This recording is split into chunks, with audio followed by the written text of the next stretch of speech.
Hello everyone, I am Jatin and today we are starting a new chapter, vector. So guys, we have already covered basic mathematics. Now we are moving on the vector.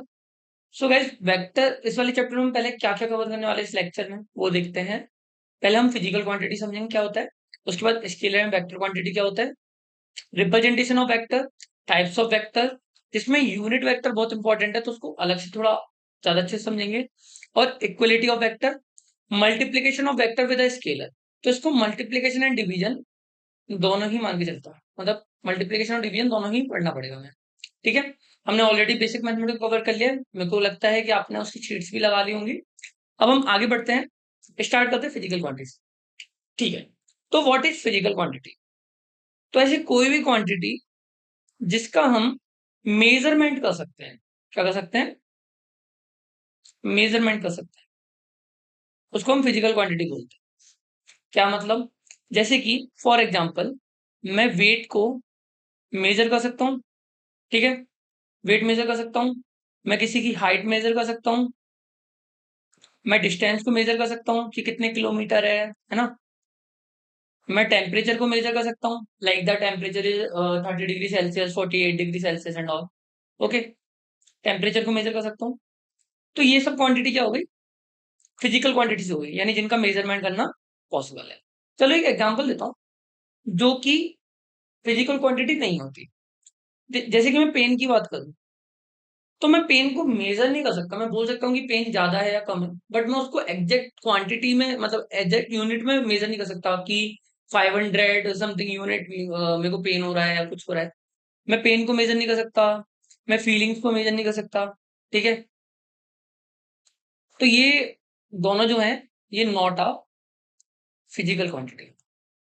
तो physical quantity तो आपको समझ में आ गया होगा क्या होता है, ऐसी कोई भी क्वांटिटी जिसका मेजरमेंट करना पॉसिबल है। इसमें हम वॉल्यूम भी हो सकता है, एरिया भी हो सकता है ना, बहुत सारी चीज आएंगी और हम आगे देखेंगे क्या होता है। फिर जो फिजिकल क्वांटिटीज होती हैं उनको आगे चल के दो पार्ट्स में डिवाइड किया, जैसे कि स्केलर क्वांटिटीज और vector quantity. Okay, scalar quantity और वेक्टर क्वांटिटी। तो अब इन दोनों को समझते हैं कि स्केलर क्वांटिटी क्या होता है और वेक्टर क्वांटिटी क्या होता है। ठीक है, इसको समझने से पहले मैं एक सिंपल सा एग्जांपल देना चाहता हूँ। मैंने माना कि ये एक शॉप है, ठीक है, और यहाँ पे शॉपकीपर बैठा हुआ है, एक व्हीकल आता है और वो पूछता है कि ताजमहल कहाँ पर है। ठीक है, मैंने माना ताजमहल की लोकेशन यहाँ पर है, ये ताजमहल है हमारा। तो वो व्हीकल आया, इसके पास आया और उसने बोला कि ठीक है, ताजमहल आपका 2 किलोमीटर दूर है। तो इसने सिर्फ और सिर्फ क्या बताया, एक डिस्टेंस बता दी कि 2 किलोमीटर दूर है, बट इसने पोजीशन नहीं बताई कि है किस डायरेक्शन में। तो जो 2 किलोमीटर दूर बताया, तो अब इस इंसान को यहां से ये नहीं पता कि 2 किलोमीटर को इस डायरेक्शन में जाना है, इस डायरेक्शन में जाना है या इस डायरेक्शन में जाना है। तो अगर मैं इसमें ऐसा बोलता कि 2 किलोमीटर इस डायरेक्शन में है, मान लो इस डायरेक्शन को मैं ए डायरेक्शन बोल देता हूँ, 2 किलोमीटर ए डायरेक्शन में है, that will be a exact position of Taj Mahal. Okay, तो पोजीशन क्या हो गया, पोजीशन हो गई है वेक्टर क्वांटिटी, जिसको डिफाइन करने के लिए मेरे को मैग्नीट्यूड के साथ साथ डायरेक्शन की भी जरूरत पड़ रही है। तो क्या डिफरेंस समझ में आया कि स्केलर क्वांटिटी वो होती हैं जिसको डिफाइन करने के लिए सिर्फ और सिर्फ मेरे को मैग्नीट्यूड की जरूरत पड़ती है, और वेक्टर क्वांटिटी वो होती हैं जिनको मैग्नीट्यूड के साथ साथ डायरेक्शन की भी जरूरत पड़ती है, मैग्नीट्यूड प्लस डायरेक्शन। इसको और अच्छे से समझेंगे आगे। अब मैं एक और बात बोलता हूँ कि यही आदमी आता है और इस यहाँ पर आगे इससे बोलता है कि ताजमहल कितना दूर है। इसने यूं नहीं पूछा किधर है, इसने बोला कितना दूर है। तो इस दुकानदार ने क्या बोल दिया कि 2 किलोमीटर दूर है ताजमहल। तो अब ये 2 किलोमीटर इसको पता है कि इसको डायरेक्शन पहले ही पता थी, तो इसने सिर्फ डिस्टेंस बताई है कि इतना दूर है। तो डिस्टेंस क्या है, डिस्टेंस को हम विदाउट डायरेक्शन काम चला सकते हैं। ठीक है, तो डिस्टेंस एक स्केलर क्वांटिटी हो गई जिसको सिर्फ और सिर्फ मैग्नीट्यूड की जरूरत पड़ती है। तो हमने ये समझा कि फिजिकल क्वांटिटी को आगे चल के दो पार्ट्स में बांटा गया, स्केलर क्वांटिटीज और वेक्टर क्वांटिटीज। अब हम दोनों को अच्छे से समझते हैं। तो सबसे पहले स्केलर क्वांटिटी देखते हैं। A scalar is a quantity that is fully described bye a magnitude only. यानी जिसको डिस्क्राइब करने के लिए सिर्फ और सिर्फ मैग्नीट्यूड की जरूरत पड़ती है।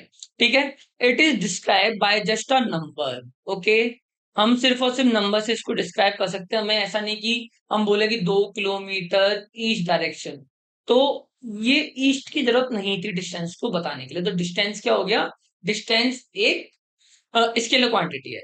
यहाँ पे मैं डिस्टेंस को भी ऐड कर देता हूँ। ठीक है,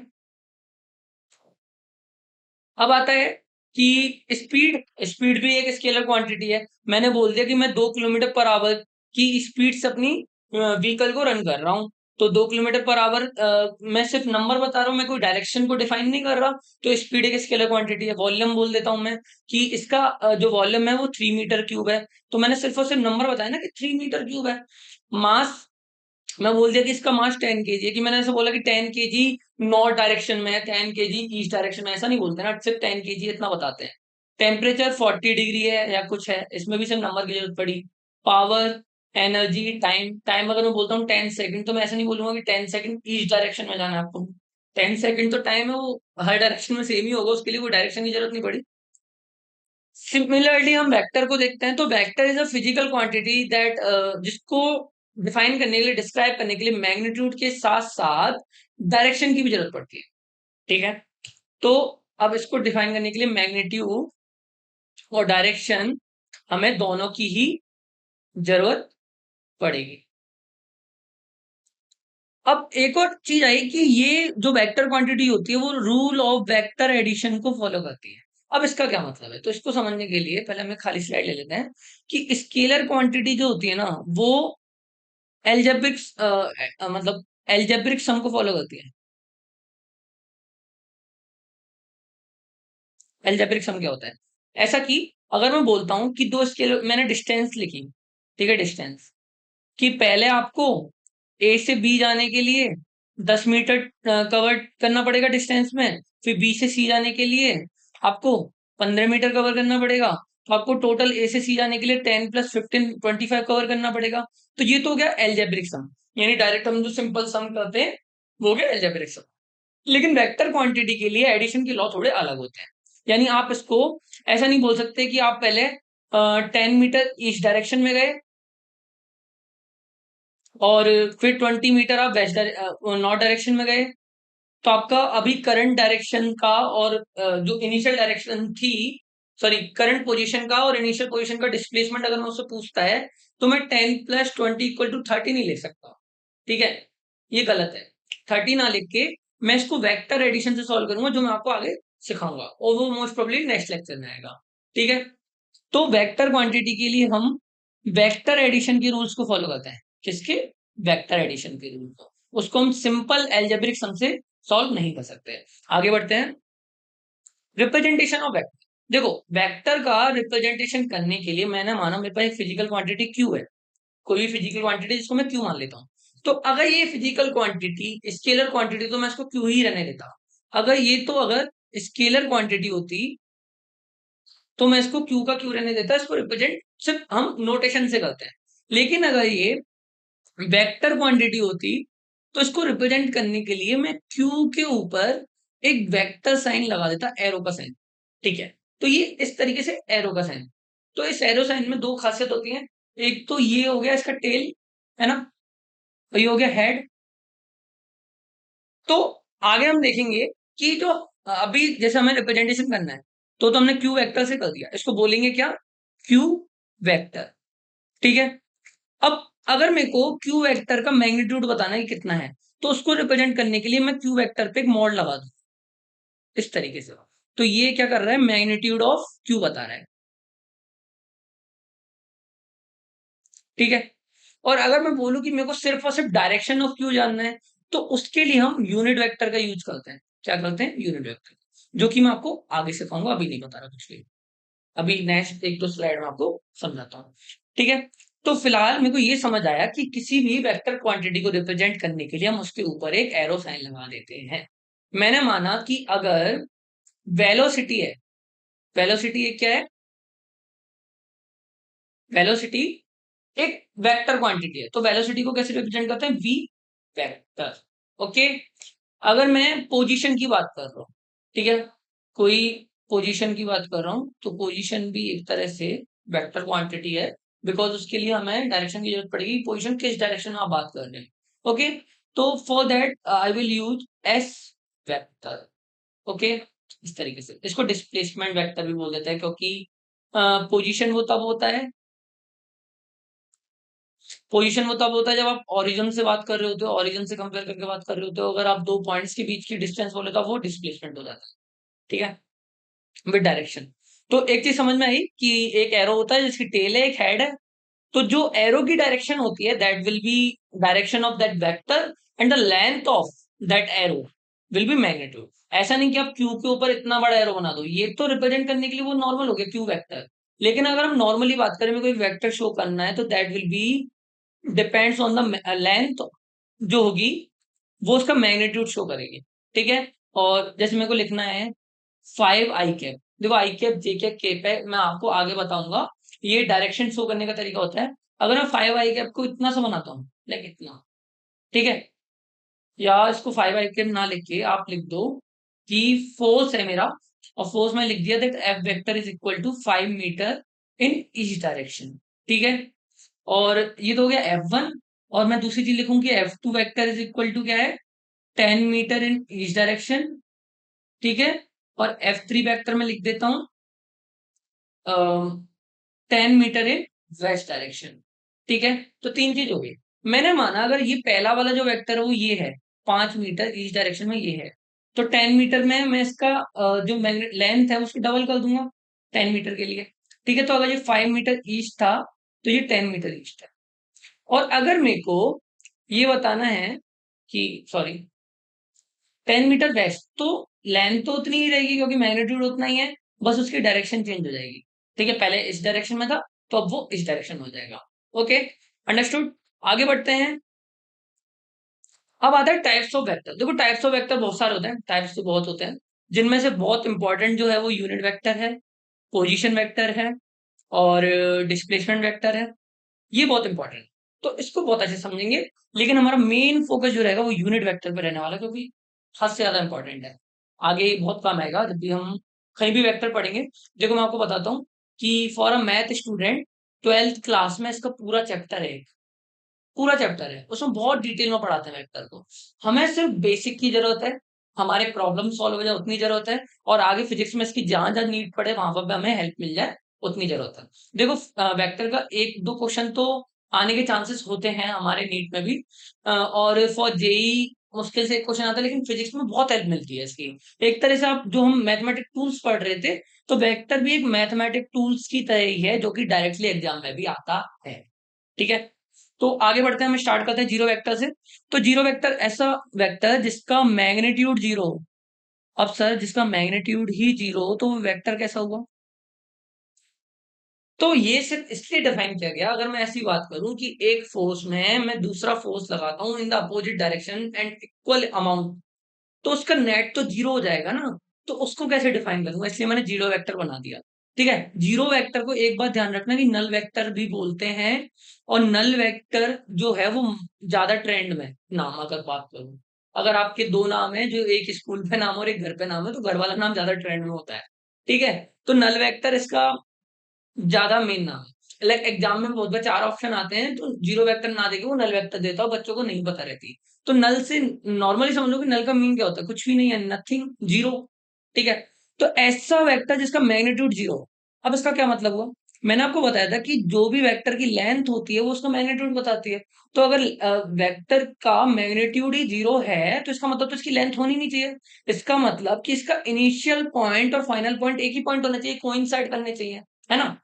तो कोई भी एक पॉइंट है और वो वेक्टर से डिनोट कर रहा है, यानी ये पॉइंट है ए जिसका मैग्नीट्यूड जीरो है। अगर मैं ए वेक्टर इक्वल टू जीरो कर दूं तो वो एक पॉइंट ही है, उसके अलावा कुछ नहीं है। ठीक है, तो अब ज्यादा कुछ इसमें समझने की चीज है नहीं, बस ये मान लो कि अगर दो फोर्स, जैसे F1 वेक्टर है इस डायरेक्शन में और दूसरी डायरेक्शन में F2 वेक्टर है, और मैं बोल दूं कि दोनों का मैग्नीट्यूड इक्वल है, मतलब ये भी 5 न्यूटन है, ये भी 5 न्यूटन है, तो अगर मैं नेट फोर्स की बात करूंगा तो क्या हो जाएगा, जीरो हो जाएगा इस पॉइंट पे, जीरो हो जाएगा। तो उसको कैसे दिखाऊंगा मैं, जीरो वेक्टर से। ठीक है, आगे बढ़ते हैं। Unit vector. देखो यूनिट वेक्टर को समझने से पहले हम बाकी के जो एक्स्ट्रा वेक्टर्स थे उनको देख लेते हैं, लाइक एंड अनलाइक वेक्टर। तो ये क्या है, डायरेक्शन पे बेस्ड है। अगर दो ऐसे वेक्टर जिनकी डायरेक्शन सेम है तो वो लाइक वेक्टर होंगे, जिनकी डायरेक्शन अपोजिट है वो अनलाइक। हटाओ, आगे चलते हैं, इजी है। कोप्लेनर वेक्टर, देखो इसको समझो। मेरे पास माना कि ये एक प्लेन है ना, और ये एक प्लेन है इस तरीके से। तो अगर मैं इस प्लेन पे ही दो वेक्टर लेता हूं, माना कि एक वेक्टर है और इस प्लेन पे ऐसे है, दूसरा इस प्लेन पे इस तरीके से, तो ये दोनों वेक्टर चाहे अलग अलग डायरेक्शन में है पर है तो एक ही प्लेन पे, है ना। तो अगर वो एक ही प्लेन पे है तो उनको मैं क्या बोलूंगा, कोप्लेनर बोलूंगा।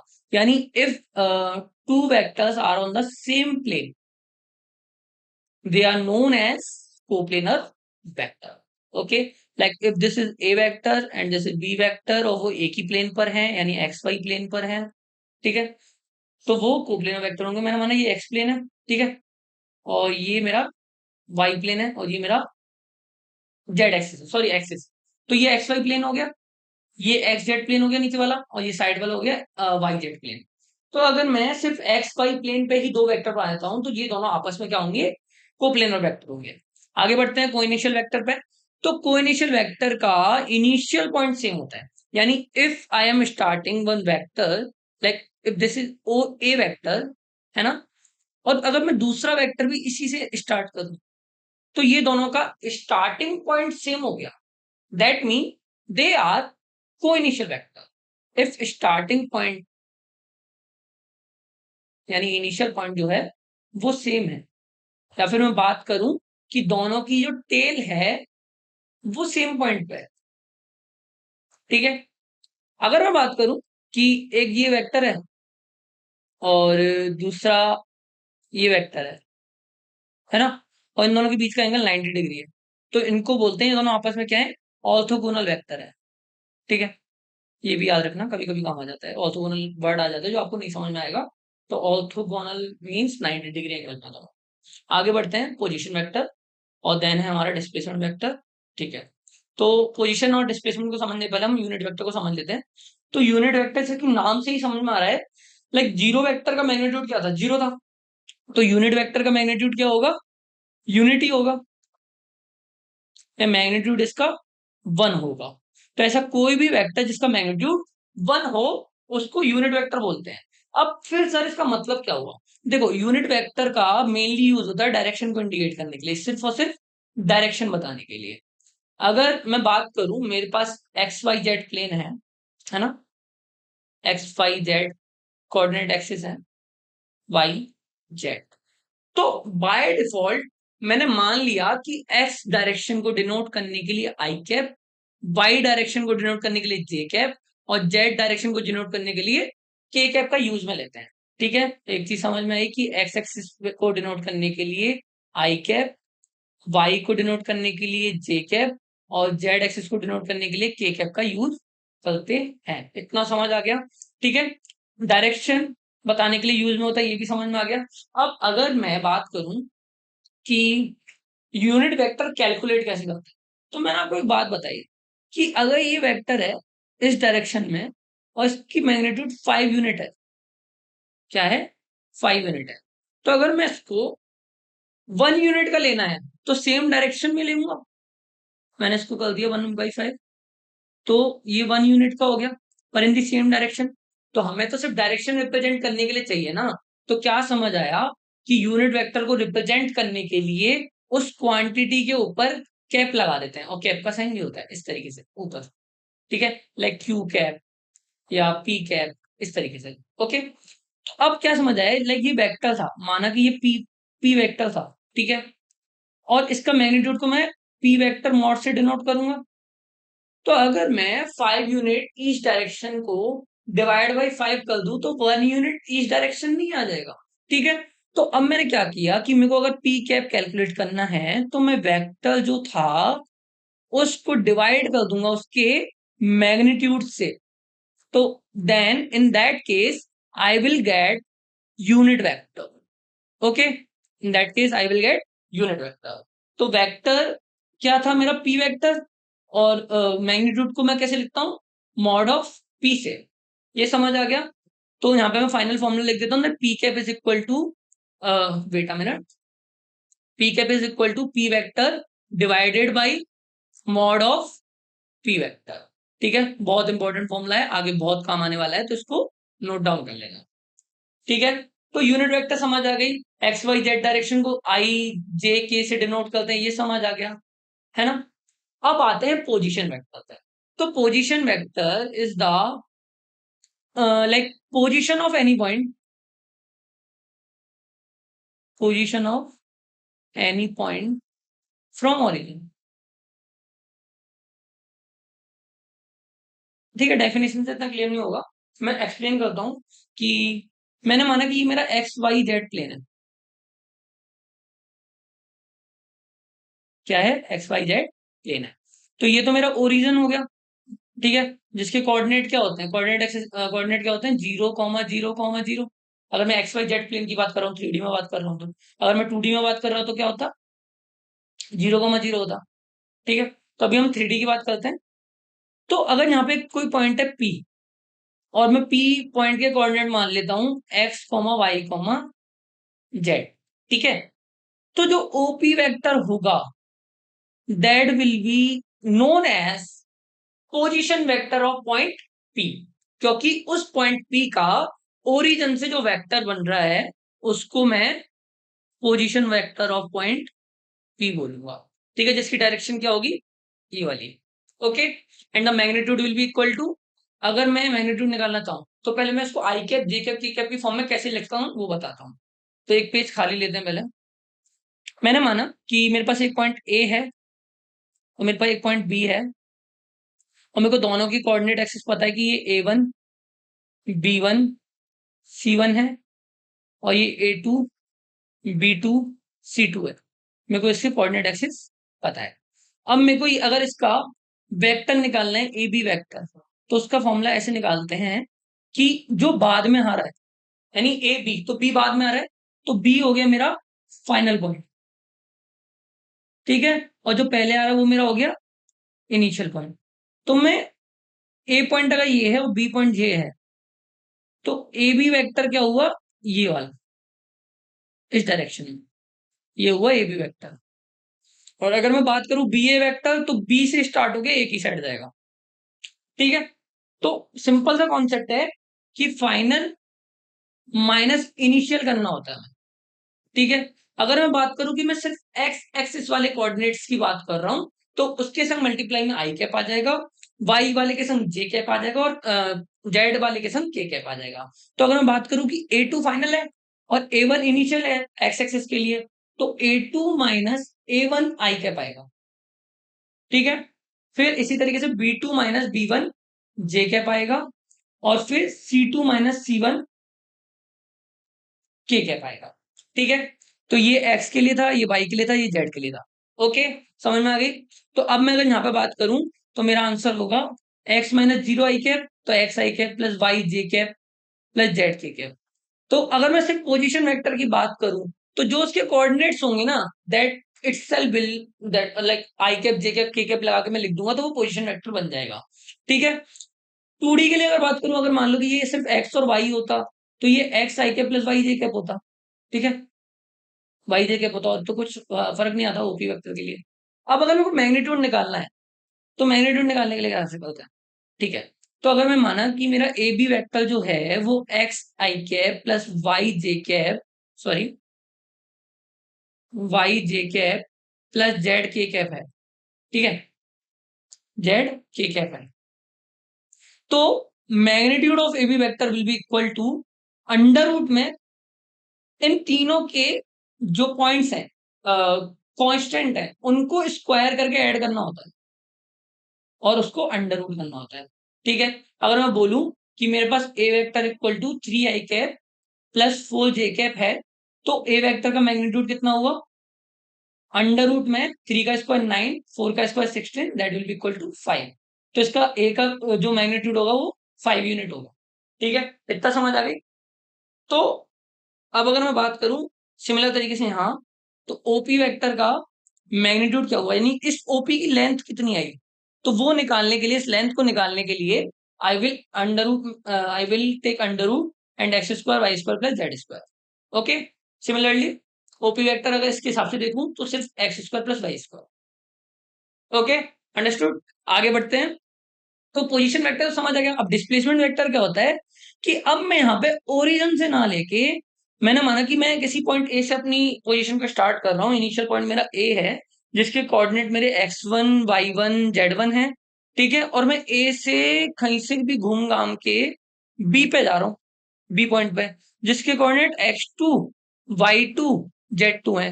तो डिस्प्लेसमेंट क्या बताता है? डिस्प्लेसमेंट हमेशा फाइनल पॉइंट से इनिशियल पॉइंट के बीच का minimum possible direction with distance बताता है, ठीक है। तो मिनिमम पॉसिबल डायरेक्शन क्या थी? मैं डायरेक्टली यूं चले जाता सीधे, ठीक है। तो ये जो ए बी वेक्टर होगा वो डिस्प्लेसमेंट वेक्टर बताएगा, ठीक है।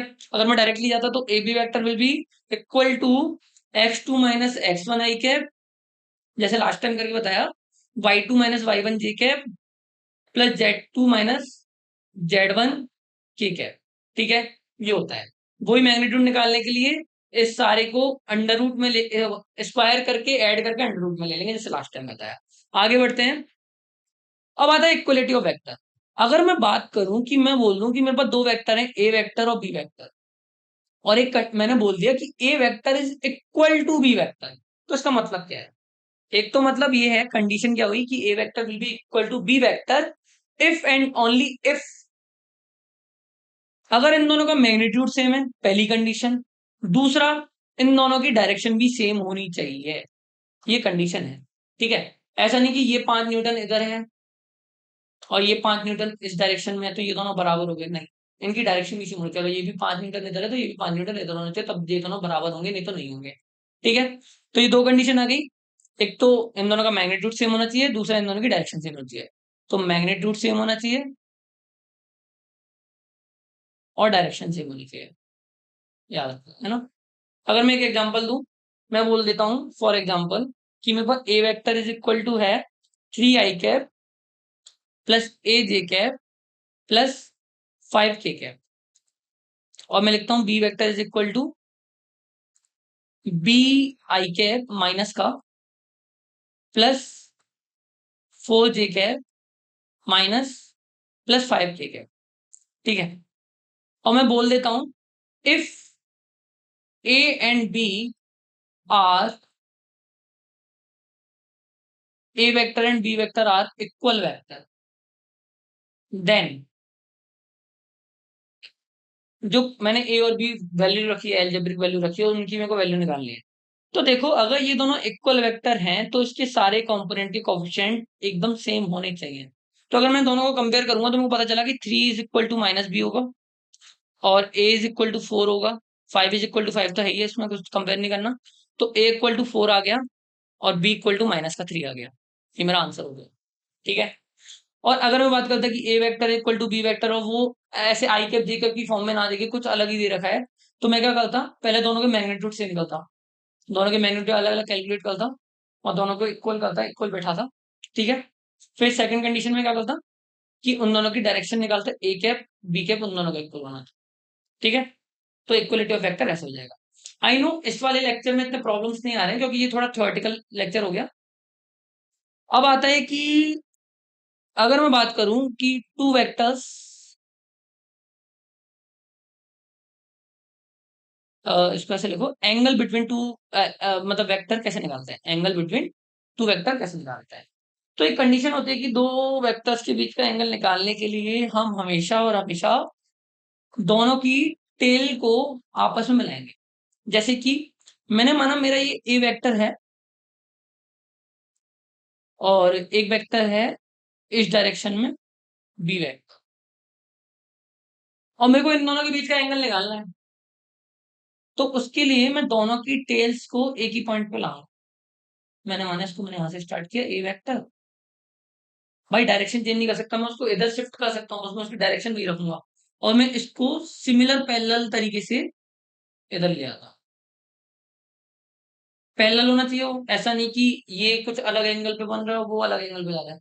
तो दोनों की टेल मिलाने पे जो एंगल होगा वो उन दोनों के बीच का एंगल कहलाता है, ठीक है। अगर मैं इन तीन प्रॉब्लम्स को देखता हूँ, मेरे को तीनों के बीच में मेरे को बताना है कि दो वेक्टर्स के बीच का एंगल निकालना है, ए वेक्टर और बी वेक्टर का, तो कैसे निकालूंगा। तो ये तो बिल्कुल करेक्ट पोजीशन पे है, तो इसका आंसर हो गया 45 डिग्री। सेकंड केस देखो कि दोनों के हेड आपस में मिक्स हो रहे हैं, ठीक है। तो अगर मैं बी वेक्टर को थोड़ा आगे बढ़ा देता हूं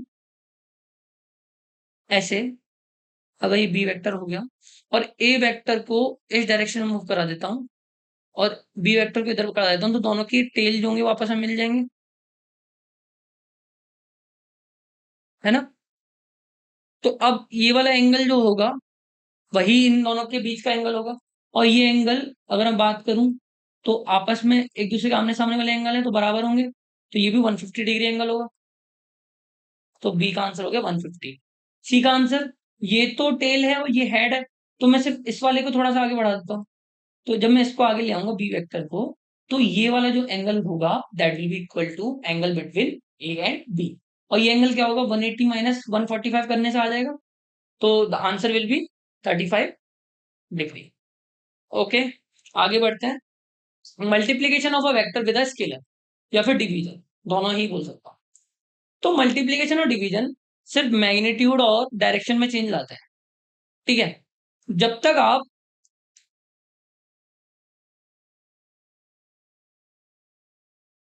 डायरेक्शन,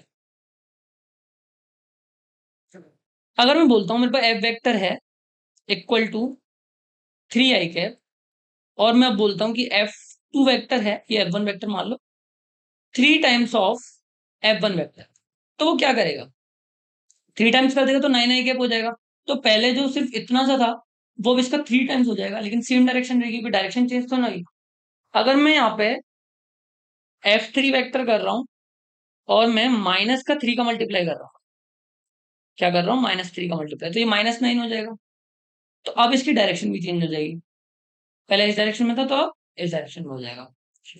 तो अब मेरे को क्या समझ में आया कि अगर मैं सिर्फ और सिर्फ मल्टीप्लीकेशन करता हूँ तो उसका मैग्नीट्यूड चेंज होगा, लेकिन अगर मैं पॉजिटिव से मल्टीप्लीकेशन करता हूँ तो सिर्फ मैग्नीट्यूड चेंज होगा, लेकिन अगर मैं नेगेटिव से मल्टीप्लीकेशन कर देता हूँ तो मैग्नीट्यूड तो चेंज होगा ही होगा, साथ में डायरेक्शन भी चेंज हो जाएगी। ठीक है, इतना समझ आ गया। फिलहाल आज के लेक्चर में इतना ही था, और DPP1 आपको इसके डिस्क्रिप्शन में मिल जाएगी। थोड़े टाइम में हम लोग वेबसाइट भी लॉन्च कर रहे हैं, तो बाकी सब कुछ जो होगा वो वेबसाइट पे ही हम लॉन्च करेंगे, तो वहां से आपको ढूंढने में आसानी होगी।